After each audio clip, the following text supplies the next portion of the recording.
Magandang umaga. Welcome sa atin pong Get It Straight with Daniel Razon ngayong araw po na ito. Kagaya ng atin pong binibigay sa inyo ang pagpapatuloy ng paghahatid ng iba't ibang mga impormasyon na direkta mula po sa mga taong concern. Kasi alam naman ninyo, ayaw po natin na tayo ay mabiktima ng mga fake news, ng mga misinformation, mga misleading informations. Mas maganda po direkta mula po dun sa bibig ng mga taong concern. Malaman natin at madinig ang iba't ibang mga bagay po na maipararating natin sa ating mga kababayan. At kung ano ang magiging significance nito sa ating mga buhay, magkatulong-tulong tayo. Alam nyo ho, panahon ngayon na sabi nga natin, kaya tayo mayroong mga serbisyong bayanihan dahil mahalaga po na tayo magkatulong-tulong bilang mga Pilipino, isang sambayanan para sa atin pong pagsulong ng buhay na ang pamahalaan ho natin ngayon abalang-abala sa pagtugon sa krisis sa COVID-19. Pero alam nyo po, ang isang sinasabi nila, tinututukan pa rin nilang patuloy, ito pong iba pang mga mahalagang issue na kinakaharap ng ating bansa. Gaya na lamang ho nitong ating usapin sa territorial dispute at ganun din yung mga corruption sa iba't ibang mga government agencies. Bago natin himayin ang mga kontrobersyal na issue, kasama ng ating panauhin ngayong umaga para tulungan po tayo na matalakay at makapagbigay po sa atin ng mga mahalagang information. Alam nyo, iba rin yung may nakakausap po tayo na makukuhanan natin ng maaaring definisyon ng iba't ibang mga bagay, yung mga nalaman na nila, noong mga una, yung mga bagay na pwede nating i-take into consideration bago po tayo magbigay ng sarili nating mga pananaw o alam natin kung ano ating mga paniniwalaan. Pero bago ho tayo mag-umpisa sa ating talakayan, panoorin niyo muna po ito. Agawan ng teritoryo sa West Philippine Sea, nagpapatuloy na gyera kontra iligal na droga at issue hinggil sa umano'y nangyayaring human rights violation sa bansa. Ilan lamang ito sa mga kontrobersiyang kinakaharap ngayon ng Administrasyong Duterte. Subalit, papaano nga ba nire-resolba ng pamahalaan ang mga mahalagang isyong ito gayong nahaharap ang bansa sa pandemya? Sa mensaheng binitawan ni Pangulong Rodrigo Duterte sa mga leader ng ASEAN nito lamang Hunyo, sinabi nito na nakakaalarma ang mga nangyayari sa South China Sea. Even our region struggles to contain COVID-19, alarming incidents in South China Sea occurred. We call on the parties to refrain from escalating tension and abide by the responsibilities under the international law. Magugunitang mahigit isang taon na ang nakalipas mula nang mabangga ng isang Chinese vessel ang FB Gemver 1 sa may recto o reed bank na bahagi ng West Philippine Sea. Tinawag ng Pangulo na maritime accident ang nangyari.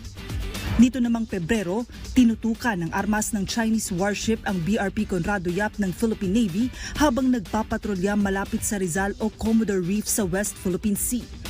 Batay sa pananaw ng eksperto at direktor ng University of the Philippines Institute of Maritime Affairs and Law of the Sea na si Professor J. Batong Bakal, hindi humupa ang tensyon sa West Philippine Sea. Sa nakalipas na 4 na taon ng pagiging bukas at mapagbigay ng Duterte administration sa China, walang malaking pagsulong ang negosasyon. Bagkus ay sinasamantala umano ng China na isulong ang kanilang interes habang abala ang ibang mga kaagaw na bansa sa pagtugon sa COVID-19 pandemic.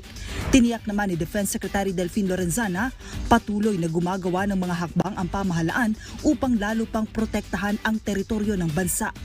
Bukod sa territorial dispute, malaking suliranin din ng bansa ang iligal na droga at mga alegasyon kaugnay sa paglabag sa karapatang pantao. Sa mga suliraning kinakaharap ng kasalukuyang administrasyon, isa-isa nating talakayin ang ilang mga napapanahong issue. Ano nga ba ang estado ng negosasyon sa pagitan ng Pilipinas, China at ng iba pang mga bansa na nag-aagawan sa South China Sea?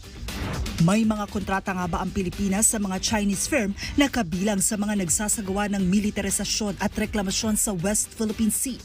Sa patuloy na pagpapaigting ng pamahalaan sa paglaban sa iligal na droga, lumalala nga ba ang umano'y mga kaso ng paglabag sa karapatang pantao sa Pilipinas? At para po tayo itulungan na maintindihan ang iba't ibang mga bagay na nakapaloob sa iba't ibang mga issue para mas lumawak po ang ating mga pananaw at magkaroon tayo ng masasabi nating mapagbabasihan kung ano man yung ating bibigay na opinion, ano man yung ating magiging side, ay makatalakayan po natin. Nagpapasalamat tayo. Binigyan tayo ng panahon ang chairman po ng Philippine Council for Foreign Relations at dati pong ating DILG Secretary RAFAEL ALUNAN III. Secretary, magandang umaga po sa inyo. Kumusta? Magandang umaga sa iyo, Kuya Daniel. Long time no hear and no see. Thank you for having me. Pero nakikita ko naman kayo palagi dahil very active din kayo sa social media. Pero syempre, nami-miss ko na din yung atin pong mga face-to-face encounter. But just the same, I'm happy to see you na getting stronger pa rin. Ano? At active kayo dito sa iba't ibang mga discussions. Pero sana po matulungan nyo din kami dahil para mas maging malawak yung aming mga kaisipan at ating mga kababayan dito po ay maging aware dahil kayo po ay dating Secretary ng Department of Interior and Local Government at malaki ang participation po ninyo sa iba't ibang mga activities ng pamahalaan. And ngayon, you are the chairman nito pong tinatawag natin na Philippine Council for Foreign Relations. Ito ay, tama po ba? This was established 1985 pa, Secretary? That's correct. It was established in 1985 and then it went through its phases. Tumaas ang value ng PCFR during the time pero after a while bumaba. So we're now reviving it. Okay. So ito po is a non-governmental organization. How is the government acknowledging it, Secretary? We've been helping the government by providing them constructive advice as well as by holding track 1.5 dialogues with our counterparts in various countries, particularly China. At itong mga usapin, ang results sa mga dialogues ay pinapasa din namin sa gobyerno to be able to assist them in expanding their situational awareness. Kasi pag you know more about how another country thinks, kung ano yung mga pinaparating nila sa inyo via back channels, you'll be able to process things much better and arrive at informed decisions. So parang kumbaga mabibigyan nyo sila ng idea paano mag-isip itong iba't ibang mga counterparts din sa ibang bansa. Pero ano ho ba talaga ang main purpose ng pagkaka-establish nito pong PCFR? Well, it's basically to engage in international relations. That's number one. Number two, to serve as a think tank. And number three, to serve as a policy advisor. No? In other words, it's all part of whole of governance and whole of society undertaking for nation-building purposes. At yung aming value is in terms of providing, we'd like to say intelligent advice. Sino-sino po ang mga active pa na kasama nyo dito, Sec? Well, we have 4 sectors, yung National Security Committee is one. The other is the Diplomatic Committee or Diplomatic Sector, composed of, yung sa National Security Committee, composed of former senior security and defense officials, including military and police. Doon naman sa Diplomatic Sector, former ambassadors nandoon. And then we have the Economic Sector, composed mainly of businessmen. And the 4th sector that we have is the Academic Sector, composed of academicians.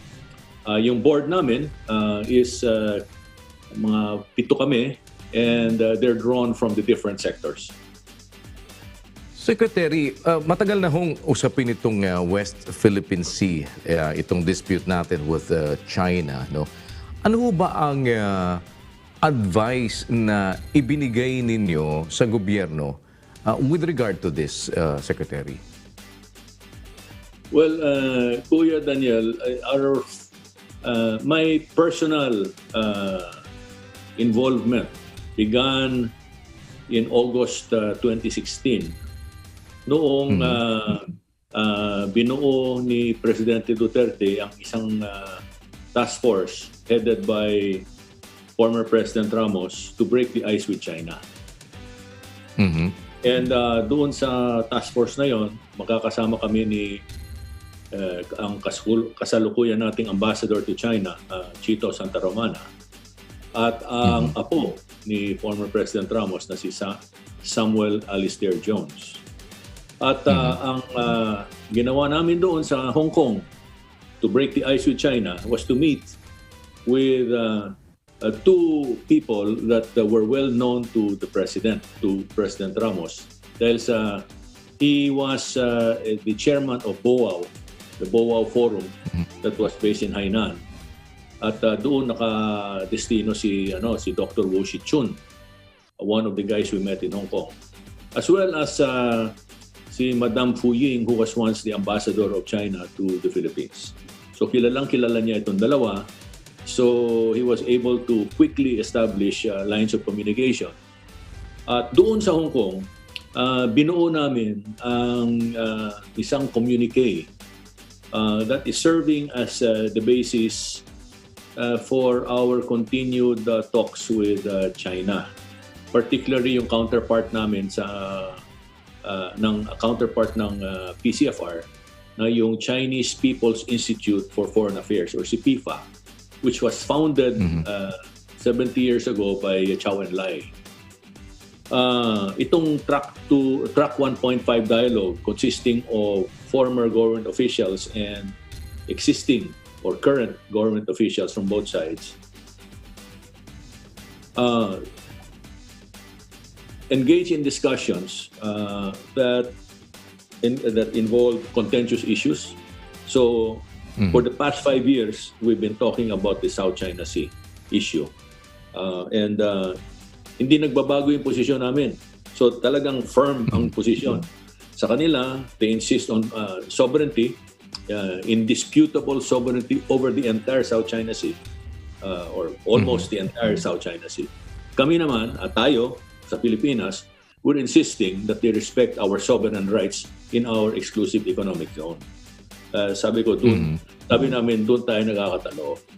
And on the other hand, the other side of the discussions explore opportunities where we can collaborate and cooperate, where there are no issues, where there are no contentious issues involved. In the field of economics, in the field of culture, academia, etc., technology, scientific cooperation. This is what we've been doing for the past 5 years. But in the course of the discussions, formal at saka informal, there are meaty exchanges, and this gives us the opportunity to feel the pulse of the other side, where they're headed. Sila ba'y nakikinig? Are they sending us cryptic messages that we have to read between the lines and we have to analyze and pass on? Things like those are very much involved in our engagement with them. So, for the past 5 years, the shall we say rubric of our discussions fall under human and ecological security. Kasi doon sa Hong Kong, yun ang pinag-usapan namin, that what binds us together as citizens of the global commons, or meaning to say global citizens, China as well as the Philippines. Kesyo malaki ka o medyo maliit, or whether we're small nation or big nation, doesn't matter. We're all global citizens. Ang ating responsibilidad is human and ecological security sa buong South China Sea. For example, food security, energy security. This cannot be impounded by any one country. This is for the global commons, for humanity. So our cooperation should be based on preserving and protecting the South China Sea for the sake of human and ecological security. At very important doon sa prinsipyo na yan is the demilitarization of the South China Sea.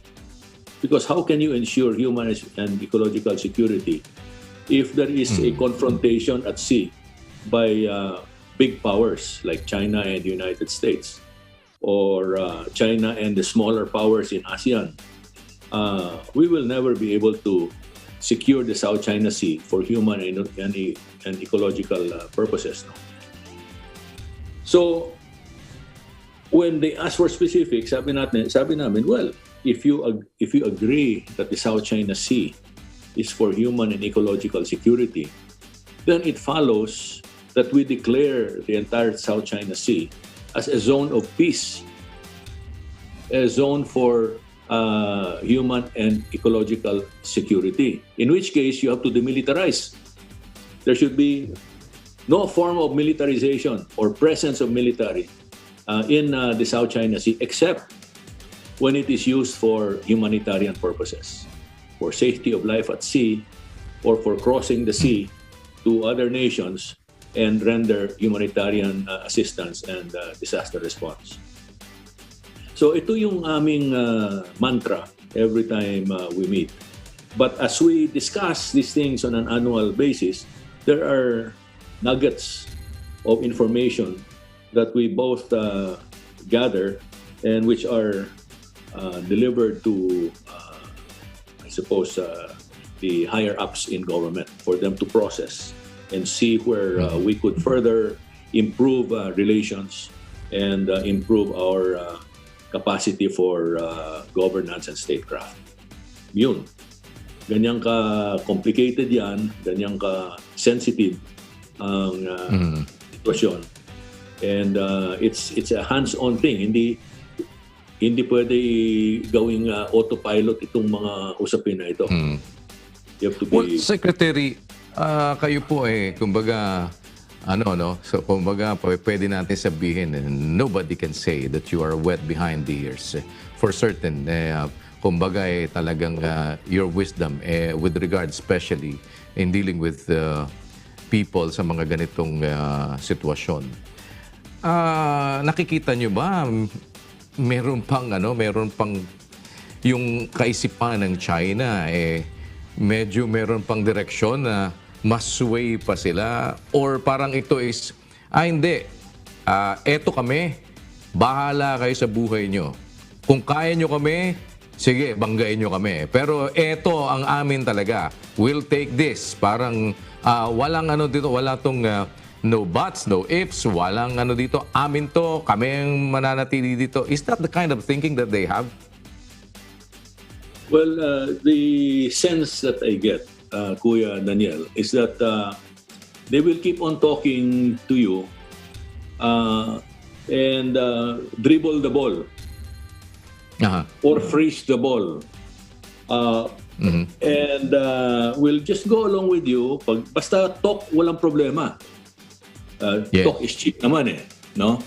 Yeah. But once it comes to reaching certain decisions that will, for example, mutually benefit both of you, sasabihin nila, they're very consistent, okay lang, pero you must recognize that we have indisputable sovereignty over the South China Sea. Kaya't walang nangyayari. So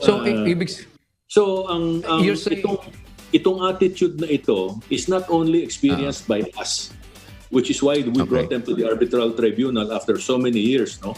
Na ganun yung trato sa atin, ganun yung balik sa atin, na okay lang, mag-usap tayo, let's talk about what we can do together for as long as you recognize our indisputable sovereignty. The whole world today now understands it. Kaya yung mga global security experts, more and more, including former heads of state, are coming to the conclusion that at the rate China is going, where it is rigid on its position about its historical rights and ownership of the South China Sea, that sooner or later, magkakabanggaan talaga out at sea. And the US is preparing for that. So, in other words, parang chinutubibo lang din tayo nila. Parang ang gusto mo sabihin po sa secretary dito, eto yung candy. Gusto mong tikman? Hindi, akin to. Parang ganon. Kung gusto mo, sige, pukpuk sa ulo mo to kung pipilitin mong kuhanin ito. Parang, kumbaga, parang talagang hindi ka makakatikim nitong candy na to. Kung sabihin mo man na gusto mo makatikim, okay lang, makikipagkwentuhan ako sa'yo. Pero hanggang doon ka na lang, tatakam-takam ka na lang dyan. At pagkapilitin mo, kahit na didilaan mo lang tong candy na to, hindi pwede. Or else, babatukan ko ulo mo. Parang gano'n na lang parang street language, Secretary. Tama. Yun ang dating nila. A very good example is tayo. Nung we had an incident doon sa Scarborough. Anong ginawa nila? Tinigil nila yung trade natin for 3 months. Tinigil nila yung import ng bananas, tinigil nila yung pagpadala ng mga turista dito sa atin para matikman natin yung economic loss for going against them. And today, the best example is Australia. Because Australia is now becoming more assertive at it has openly pushed back China regarding its position sa South China Sea at doon na rin sa kanilang lugar sa South Pacific because they're already feeling the pressure of China there, the presence. Tinigil nila yung imports. Sabi ng Australia, ng China sa kanila, sige, kung yung gusto ninyo, okay, we stop everything and you're going to suffer. Ganon. So in this, sa madalit sabi, we are facing a China that is controlled by hawks. But it's not monolithic because there are many from what we know inside, that there are also the moderates. But the moderates right now seem to be subordinated to the hawks that are in control. In this situation po, Secretary, kasi parang it's like, sige, kung gusto mo lumaban sa akin, lumaban ka sa akin. Pero problema, hindi mo naman kaya lumaban sa akin. So, magsukob ka na lang kung ano yung kapritsyo ko, kung ano yung gusto ko. We're having this kind of situation and we have to face it. Di naman tayo pwede sa kanila makipaggera kung sa sarili lang natin. At hindi naman tayo pwedeng makipagsuntukan sa kanila kung sa sarili lang natin. Dahil maiksi ang kamay natin, hindi rin tayo aabot. Parang hahawakan ka lang sa noo, wala, talo ka na. Ano po ang advice din nyo dito sa ganitong situation? Because we can't go to war with China and alam naman natin yun. Ano po ang ating pwede pang gawin kung sakasakali using an intelligent, kumbaga po ay decision, Secretary? Well, we have very few options, but we've taken those options. First is building our credible deterrence. Kasi for the longest time, naiwanan ito building credible deterrence. The other is building our alliances or strengthening our defense partnerships with other countries. So that way, we can deal with the situation, not bilaterally, but multilaterally. Critical sa atin, yung build-up ng ating defense capability. Medyo maganda na ang takbo dahil si Pangulong Duterte, halimbawa, approved for the second horizon around 300 billion pesos worth of air, sea, land equipment and systems to build our credible deterrence. Pero tinamaan tayo ng COVID. So a lot of the funds that were earmarked for the procurement of defense articles ay na-divert to protect our citizens from the impact of COVID. So na-postpone yung pagbibili nitong mga defense equipment to the third horizon. The third horizon is on the next 5-year stretch starting 2022 hanggang 2027, ganon. Or 2023 hanggang 2028. Medyo naiiwanan tayo dito sa build-up, and in the event of an early conflict, let's say between our defense partners and allies with China, in a coalition, we're going to be the weakest link. At what we want to do is we want to avoid being that. Kasi is not so much going to war against China, but our ability to protect our interests within our EEZ and in our territory. Wala nakakahiya. So, government has to find a way to overcome the impact of COVID on the funding for credible deterrence. One way is to really be serious about cutting back on corruption. Alam mo, Kuya Daniel, nung panahon namin ni Presidente Ramos, one of the first things that he wanted to find out is how many percent of the budget is being lost to corruption and inefficiency and incompetence. At ang tinansya ng Department of Finance at that time was around 20%. Biro mo yung annual budget namin noon at that time, 1992, was 500 billion pesos. 20% was 100 billion ang nawawala. Sabihin na lang natin na hindi na tumaas yung 20%. Steady na lang yung 20% hanggang ngayon. Ilan na ba ang budget natin? 4 billion? 4 billion na. 4 trillion. 4 times 20%. That's 800 billion ang nawawala. Okay? So, can you imagine if we can save half of the 20%, iligtas natin yung kalahati, which is about 10% of the budget, from corruption. That's 400 billion that we can bring back and put to good use for credible deterrence, for social welfare, for basic services, etc. But that hasn't happened. And so today, we keep on, ang naririnig ko lagi is wala tayong pondo para ituloy yung credible deterrence. Unfortunately, they are not doing enough to do so.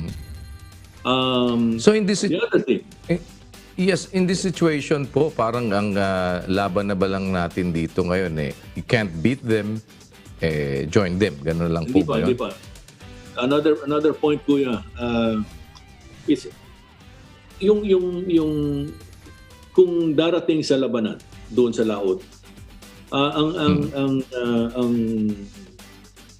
ang mga protagonist doon ay mga big powers. Kasi wala naman tayong kakayahan. Okay. If at all, yung kaya lang natin yung kanilang maritime militia, yung kanilang mga fishing boats na ginagamit din birang militia that keep on intruding sa ating West Philippine Sea. Baka yan pwede pa nating tirahin. Pero our biggest problem are the infiltrators na nandito na sa loob ng ating teritoryo. We have allowed, because of corruption, a lot of suspected infiltrators in various sectors of society. Kagaya ng panahon ng World War II, before World War II, where we were infiltrated by the Japanese. Yung local gardener, yung local trader, yung local industrialist, yung local retailer at wholesaler, yung pala mga intelligence agents ng Japanese Army. At nung inatake na tayo, ayun, nagsilabasan na sila lahat with their uniforms. And that is what is being observed on the ground by many quarters, by many Filipinos, not only here in Metro Manila, but in different parts of the country. At ano yung mga points of infiltration? Yung infrastructure, yung tawag nito, yung drugs, yung droga, yung mining, yung small businesses, yung trading. Nandyan lahat yan. At are we doing something about that through counterintelligence? Kasi hindi naman makakapasok yan kung wala silang ayuda from local corrupt officials. Lalo dyan sa immigration, halimbawa. Yan ang pinupunteriya ngayon ni Presidente Duterte. And also high officials, no? And at saka yung mga big businessmen that really don't care about the national interest but only their own pockets. We are not seeing that. And to me, that is the biggest threat. Magbakbakan man sila doon sa laot, pag tayo ay sumabak, titirahin tayo rito kasi nandito na sila. ang ibig nyo hong sabihin ngayon dito, kung kayo ang tatanungin, hindi ninyo i-entertain the likes of, halimbawa, offer ng China to help with our infrastructure, giving us the technology as well as the people, the experts na ngayon ay involved sa ating mga public works and all other things na sila po ay nagiging bahagi. Kumbaga, parang nandito sila sa loob. Samantalang ito, kung parang sinasabi nyo, wala tayong magagawa dyan, dito tayo sa may magagawa tayo. Huwag natin pabayaan na pasukin tayo. Isang paraan po yun na napapasok tayo dahil nga nakikipagkaibigan pa din tayo sa kanila dahil di ka naman basta pwede makipag-away. At sa pakikipagkaibigan natin sa kanila, we seem to be sleeping with the enemies na eto, in-entertain mo dito. Is that what you are saying, Secretary? No, that's not what I'm saying. What I'm saying is we have to be responsible in our governance. Okay. Because we should be doing business with everybody, no? Pero Okay. kung malulusutan tayo, it's not because of them, it's because of us. Kung tatanga-tanga tayo, eh talagang malulusutan tayo. So it's a question of good government, good law enforcement, and being firm about our national interests, and public interests. Right now, wala sa vocabulary natin yung national at saka public interest, puro self-interest. So, paano sinasabi nyo? Ang problema, Kuya Daniel, ang problema hindi yung kalaban natin, ang problema tayo mismo. We are our own worst enemy. Parang sinasabi nyo ba na hindi naman talaga tayo tatanga-tanga kung hindi nagpapakatanga lang tayo for some reason? Posible. Posible na ganon, posible na talagang tanga tayo. Pero binabanggit nyo dito is corruption pa din ng isa, no? Parang halimbawa, ito hindi naman dapat sana na nandito kaya nakapasok because of corruption. Ano ba ang nakikita po ninyo with the fight against corruption ng kasalukuyang gobyerno? Are we on the right track or anong intelligent advice that you have given the government with regard to this? Well, it's not so much intelligent advice that I've given this government.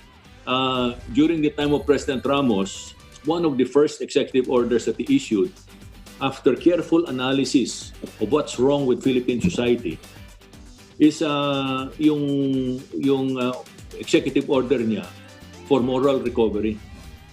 Because our value system, we've lost our moral moorings.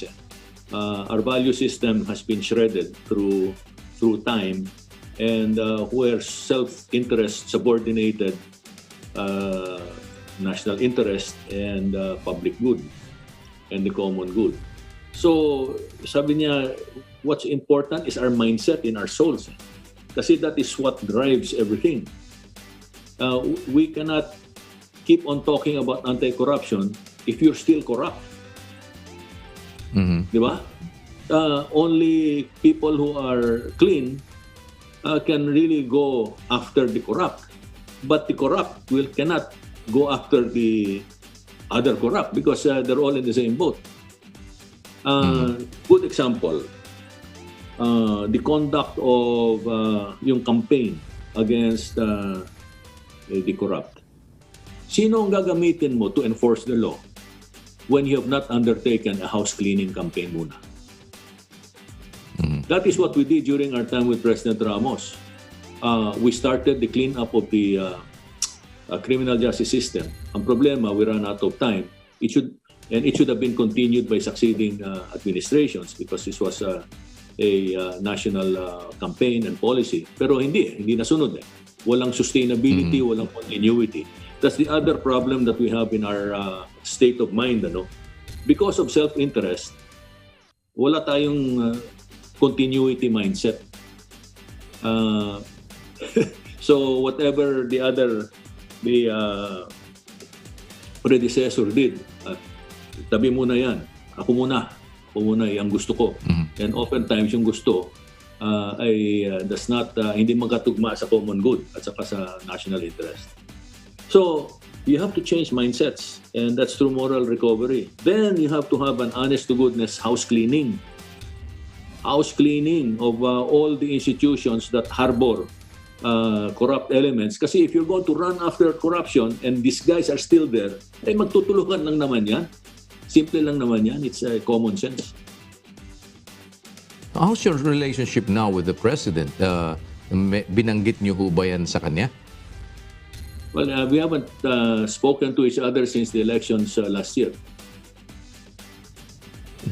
But So, I'm sure they're monitoring what I'm saying here in Facebook. So, practically, kasi pag tinignan ko yung mga sinasabi nyo sa Facebook at saka sa Instagram, hindi kayo happy with how things are being handled, hindi ho ba? Well, that's for every administration. Kasi we have not done anything to change ourselves. So that's a lingering problem, regardless of who's in charge. Philippine society has not changed itself. So nakapagtataka na sigaw tayo ng sigaw, we want a better Philippines. But are we doing anything to be a better we, a better you, a better me? Wala eh. There's a disconnect. There's a disconnect. That's why walang katapusan itong problema natin. Paulit-ulit. Itong conversation natin, Kuya Daniel, we could have had this 10 years ago or 20 years ago. Ganon din. Yeah. Ganon din ang sasabihin natin. and so on, ano, at sa mga susunod pa. Pero masakit pong masakit tanggapin, but of course we have to really look at the reality kung ano yung nangyayari and yung katotohanan na nasa paligid natin. Ano ang pinaka list as of the moment that can be done, which is pwedeng sabihing welcome pa na gawin? Well, every cabinet secretary is the alter ego of the president.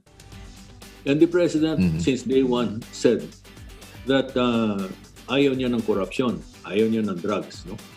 So sila mismo should be in the forefront and then at the same time informing the public of their achievements or accomplishments on a daily basis or weekly basis.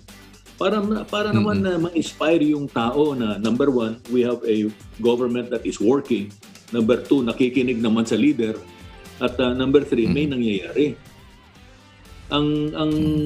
What's happening now is we're listening to the president say the right things, but pagdating na sa execution, there are good moments, there are bad moments, but on the whole, very few are really working day and night to carry out his instructions. The rest are just governance by publicity. So paano ho ngayon itong natin? Kumbaga parang ganon, maghihintay na lang din tayo ulit. Kasi parang as of the moment, malakas ang social media. Marami nagsasalita sa social media. Nakakalungkot nga lang din, syempre marami kang i-filter na sinasabi sa social media dahil bawat isa na lang may sariling channel at bawat isa na lang magaling. Bawat isa na lang parang kanya-kanyang komentaryo at pagka hindi ka pa marunong mag-determine, biktima ka pa ng fake news at ng mga misinformation. So as of the moment, aside from what you are doing in the social media, you've been very active ng pagbibigay ng inyong mga opinions. Bilang mamamayan, saan tayo pwedeng pagkaisa na kagaya na, well, one, sinabi nyo nga, mag-umpisa tayo ng pagbabago sa sarili natin. And that's very, naman talaga, parang that's very basic. Hindi naman tayo pwedeng magtuturo ng puwing ng iba na yung tahilan sa mata natin nandiyan pa rin. But apart from that, yung talagang pwedeng sa, kumbaga, maumpisahan, mag-i-institutionalize. Sabi nga ninyo kasi may inumpisahan ka, di naman natutuloy Parang gano'n na lang, papalitan ng pangalan. Ngayon, Rafi ALUNAN. bukas wala na si Rafi Alunan dito sa pwesto. Hindi, palitan natin proyekto na yan. Kailangan itong pangalan ni Procopio dahil para si Procopio yung sikat, yung sistema niyan. Huwag mong pabayaan. Makikredit yan kay Rafi Alunan.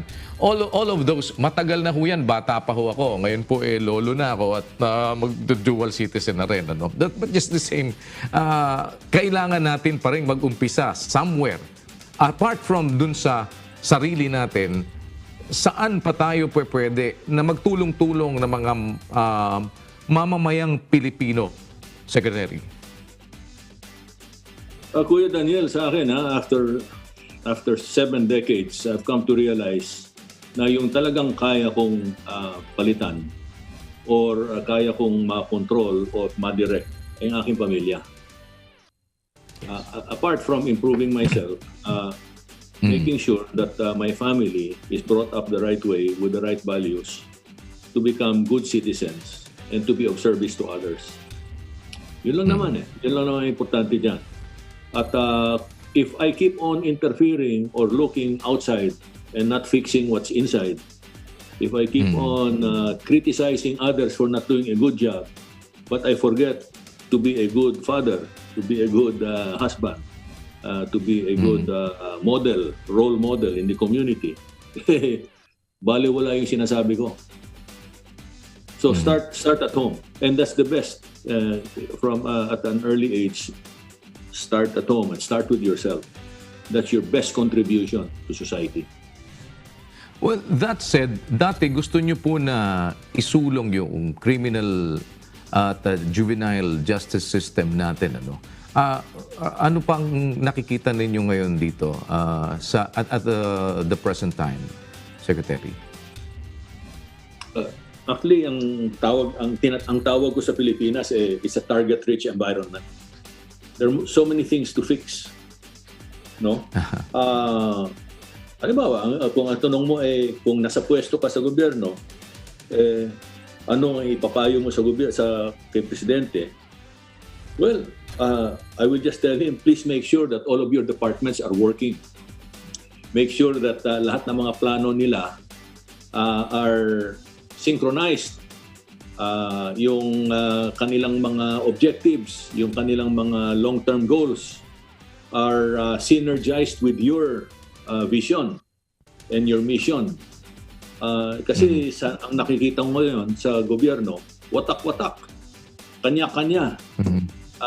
Meron naman silang mga cluster, but are they working as a cluster? Are they working as a unified machine? Meron bang panahon namin ni Presidente Ramos mahilig siya mag-lecture sa amin na do not bring anything to me unless all of you involved in that problem have already discussed it and arrived at a consensus. Kasi pag in-approve ko yan, kayo rin mag-i-implement niyan. And I don't want you guys going in different directions kasi teamwork is what will determine the difference between success and failure. Ganun lang yon. But for some reason, lahat ng mga very good examples at payo ni Presidente Ramos ay, well, hindi na sunod. Kung meron man, going through the motions. Kasi if the reverse is true, if what I'm saying is incorrect, then we would have seen after his administration na well-oiled machine ang Philippine government delivering on its promise to build the nation. Pero wala tayong nakikita ng ganyan Tingnan mo, naunahan na tayo ng Vietnam. And Burma is fast catching up. Bangladesh, nauna na sa atin. Before this, way behind us. So, anong justification natin dyan? How do we explain ourselves? Kung hindi, we've squandered as a nation. We've squandered all of the opportunities for us to build a better Philippines. Now, anong nangyari? Maraming nangyari. And basically, negligence. Pinabayaan natin edukasyon. pinabayaan natin ang lessons of history that could have improved our behavior as a people. We have ignored and neglected good or best practice sa governance. We have not kept up with the rest of the world that have improved themselves continually. Wala. Happy-go-lucky tayo. And yet, we want all the rewards of a first world country. Ano ka? So, so here we are, frustrated as usual, saying the same things that we have been saying all these years. And para bang nobody really cares. Everybody agrees, everybody says you're right, but nobody does anything to get out of their comfort zone to do something about it on a steady basis, day in, day out, until we finally changed ourselves as a nation. Wala. Dito po So, sa what are we ating to do? dito po sa ating anti-terror law ngayon na somehow yung ating existing Human Security Act of 2007 na-repeal niyan nitong anti-terror law natin ng 2020. Ano nyo dyan? Are you happy with it? Well, I'm happy with it in the sense that it's a lot better than the previous Human Security Act of 2007 kasi walang ipin yun eh. What's important sa anti-terror law natin is that we are able to prevent terrorist acts that would impact on lives and property. So there are many provisions there that now provide the legal basis for our law enforcement and intelligence communities to act decisively before a terrorist act happens. In the past, wala tayong ganon. So I'm happy with that. But at the same time, the law is not enough. We have to make sure that the people that we field to enforce the anti-terror law are top-notch. Hindi yung mediocre and then we'll take shortcuts. Because that would be a mockery of the law and it would just simply discredit the government. And instead of gaining the support of the citizenry, ay tatalikuran sila. So very important that the law is there to give our law enforcers and intelligence communities the legal basis to protect society. But the people themselves who are responsible for that, who have the authority and have the responsibility to protect society, have to have the proper credentials and qualifications. A title is not enough. They have to prove themselves on a daily basis. At talagang tutukan yan. Kailangan silang matutukan. Based po sa observation ninyo sa mga nakakaraan, are you confident that our anti-terror law can be implemented properly?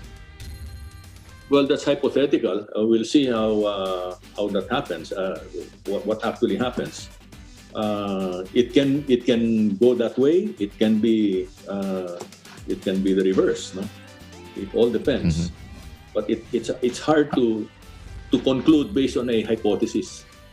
Ano po ang pinakamalaking maaaring nakikita niyong challenge dito for it to be implemented properly? Ito nga, yung selection and training of the people that are tasked to protect society, the intelligence community at saka yung operators. And then, of course, the leadership that's watching over them, providing them all of the policy guidance and whatnot. No, dapat they have to have the proper mindset, the skills, and the determination and persistence to be able to do the right thing 24/7. Nagkakabanggaan dun sa mga red tagging at daming usapan dyan. Anong masasabi nyo dyan sa mga sinasabi ho ngayon tungkol dun sa mga taong nai-involve at pati yung mga nasa Makabayan block being the legal front of the communism, itong nila Joma Season. What are your thoughts on this, Secretary? Kuya Daniel, when I was DILG, I was Homeland Security, basically. And I was facing all kinds of internal security problems, from the communist insurgency to Al-Qaeda, no? Including common crimes and transnational crime. Kilalang namin kilala ko ang kilos ng CCP, CPP, NDF, NPA. Ang sinasabing red tagging na yan, sino ba ang who coined that term red tagging? Sila din eh. We don't have to red tag because they have incriminated themselves through their behavior all these years. Kilala na sila. And then every now and then, because of their siguro overconfidence, papayabang, si Joma mismo at saka yung mga heads ng NDF organizations nagpupulong-pulong, lumalabas sa YouTube. There's no need to red tag. They're advertising themselves. Ang critical itong masasabi ko, Kuya Daniel. Their belief in communism is not a problem. They can believe it. Anybody is free to believe whatever they want to believe in. But if they engage in acts that violate the law, yung specified sa, for example, sa revised penal code, that's their lookout. If they violate the law, they habulin sila. They cannot hide. They cannot hide behind the law and say, you cannot run after me because I'm an ideologue. I don't care if you're an ideologue or whether you have no ideology, but if you violate the law, habulin kita.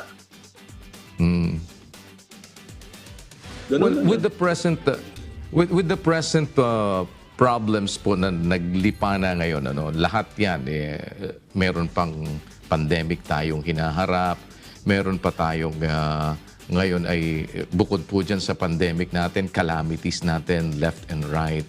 Ano po ang tinitingnan ninyo come 2021 and ano ang tinitingnan yung mas magandang atin po ngayong pagtuunan ng pansin when it comes to like yung adjustment po ng ating normals na sinasabi nila, no? Kasi ang mahalaga dito ngayon din, papaano i-distribute ng gobyerno yung properly yung ating budget. Kasi parang nag-aagaw-agawan talaga eh. Nakita nyo naman ho, ang education natin, big adjustment tayo with the present situation. Ang atin pong health ay napakalaki rin po ng ating ngayong adjustment na kailangan dyan. Sinabayan pa po ng problema natin with PhilHealth. Sinabayan pa nitong pagkahinto noong pag-testing because of utang dito sa kay PRC.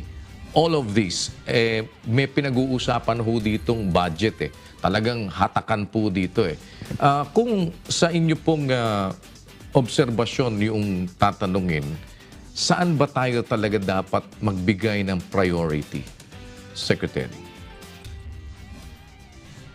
Right now, because of the situation, tatlo yung risks, national risks na nakikita ko eh. Number one is of course public health, no? Kasi COVID does not respect age or gender. Yes. But ang gustong-gusto niya are people with preconditions, and there are many Filipinos who have preconditions. So public health is very important. Number two, yung economic security. Because of COVID, many of the problems that we were already facing or experiencing before COVID were greatly impacted, or shall we say worsened. For example, meron na tayong unemployment problem before COVID, lalong sumama yung unemployment problem. And when you have no job, you have no income. When you have no income, you cannot purchase anything. Walang consumption. So baksak ang mall, baksak ang mga manufacturers, baksak ang mga retailers, wholesalers, baksak ang supply chain across the board. So there's a need for the government to focus on saving lives and saving jobs to try to get back to normal as quickly as possible. However, one must remember that up to now, the invisible enemy, tawag natin ay COVID-19, still has the upper hand because our knowledge of COVID-19 is not complete. We keep on learning new things about it. In the meantime, COVID reigns supreme all over the world. In fact, it is making, is resurging again sa mga first world countries, particularly mga temperate countries. No? So that will continue to impact on the global economy. And how long the world will suffer with respect to the economic downturn remains to be seen. Tayo, we have to focus our attention on our survival as a nation. But while I say that, there's a third factor that also impacts on our survival. And that has to do with the geopolitical situation obtaining in our area. Because more and more, as the days pass, the global security experts are saying that we are inching closer to a kinetic or hot conflict, to a kinetic war. War is already ongoing. Kasi pag tiningnan mo yung spectrum of warfare, all the elements, financial warfare, cyber warfare, economic warfare, information warfare, nangyayari na yun. Ang kulang na lang yung bakbakan, yung actual shooting. At our global security experts are saying that we're headed towards that because of the intransigence of certain parties, of certain countries. And where they see that the number one superpower is weakening. Makikita natin sa Amerika na deeply divided ang society, deeply divided ang political establishment nila. And so, in a war, sino ang mananalo? Ang bansa na may maraming armas pero divided? O yung bansa na medyo kinukulang ng konti sa weapons at weapon systems pero solid na solid. For example, Vietnam War. Vietnam, because of its deep nationalism, despite its drawbacks in equipment, because of their patriotism and dedication to the cause, beat two superpowers, France and the United States. Panalo sila. Why? Because the Americans, because of their lack of unity and deep divisions politically, beat themselves. They beat themselves. Para bang Kuya Daniel tayo naglalaro ng tennis. Ikaw ang magaling. Ako ay novato lang. Bagong-bago lang. Pero you're making all the mistakes and you're very overconfident. You're very overconfident and you're underestimating the other side. Chances are, based on history, matatalo ka. Because you'll be because of that attitude, and because of the situation, your internal situation. So top 3 risks. Geopolitical risk, kailangan bantayan natin yan. Ano yung kailangan natin gawin? We have to make sure that we are secure in our homeland against infiltrators. Yung mga hinahawakan nilang mga vital infrastructure that's critical to our national security, kailangan we have to loosen their grip there. We have to continue building our credible deterrence. We have to continue building our public health institutions to save lives. And we have to strengthen our economic and financial institutions to be able to not just generate jobs, but to be able to grow the economy and prepare it for takeoff once we get out of COVID. A lot to be done, but that means strong leadership, focused leadership, teamwork among all of the managers that are being orchestrated by the leaders with the right skills, with the right mindset, and total support from the nation. Kasi after all, if the nation does not support the government, wala din ang society, wala din ang lipunan, walang mapupuntahan. So, all of these things have to come together under one heading. All of that na sinabi ko comes under one heading, getting our act together. Well, thank you so much, Secretary. At ako'y naniniwala po na maraming, lalo na sa mga kabataan ngayon na nagkakaroon ng ideya na mas malawak with all of these things that you are saying. But before I let you go, baka meron po kayong ibang mga gustong ipanawagan sa ating mga kababayan, things that you still would like to say at maiwanan sa kanila. Nasa inyo po ang pagkakataon, Secretary, please. Thank you, Kuya Daniel. Last 2 Sundays ago, one of my favorite gospel passages was read, and this was the Beatitudes. No? And it's important for us to focus on the words of our Lord Jesus Christ and taking to heart the 7 or 8 Beatitudes that he spoke, constituting his Sermon on the Mount. The other is 2 simple commandments, very, very simple commandments that we have not lived up to. One is love God with all of your heart and soul. Put God in the center of your life and your heart, in your family. The other one is love your brother and sister the way you love yourself. Love is the opposite of hate, and love will provide you the pathways to progress. Hate will lead you to destruction. Ganun lang kasimple yun. And if we're able to put that to heart, then everything that we do in the family, in the community, in our workplace, and in our country will be for the common good, will be towards serving each other and caring for each other. That's what's missing in our society.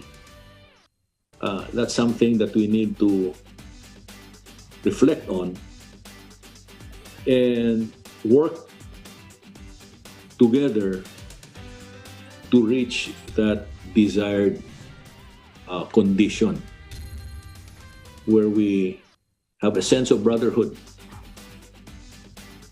a sense of common good, a sense of public service. And ultimately, with a sense of brotherhood, we will have a sense of nationhood and the kind of patriotism that will build a nation for our children for a long, long time. Yun lang pong masasabi ko. I completely agree with you on that, and I couldn't agree with you more. At maraming salamat po at kaisa niyo po kami dyan. At ika nga, isang bagay na aming magiging bahagi ay maging daan para makarating ang iba't ibang mahalagang impormasyon at lalo na po ang pagmamahal sa ating kapwa-tao na tantamount ng pagmamahal natin sa Panginoon. Kagaya ng inyong sinasabi, kaya dito po sa amin sa UNTV, ang aming pilit na isinusulong ay ang ating pong public service. At nandyan po ang ating mga serbisyong bayanihan na umaabot sa ating mga kapwa-tao sa ating maliit na paraan na magagawa. At kung ano po ang aming may pagsisilbi, makakaasa po kayo na kasama nyo kami sa lahat ng bagay na mabuti. Kagaya po na aking sinabi, ako po ay sumasang-ayon sa inyo 100% and may God bless you, Secretary Rafi. At dalangin po namin ang inyong kaligtasan. At looking forward to seeing you again. At kahit na maputi na ang buhok nyo, nakalitaw pa rin yung gandang lalaki nyo. Salamat po. Let's have coffee sometime, sir. Salamat po. Thank you so much. Looking forward to that. Thank you. Bye-bye. Si Secretary Rafael ALUNAN, former DILG Secretary po at kasalukuyang Chairman po ng Philippine Council for Foreign Relations and siya po ang ating nakapanayam. Ako naman po ang inyong Kuya Daniel Razon. Dito po sa UNTV, Diyos ang aming sandigan, serbisyo publiko ang aming pinahahalagahan. Ito po ang Get It Straight with Daniel Razon. Magandang umaga po.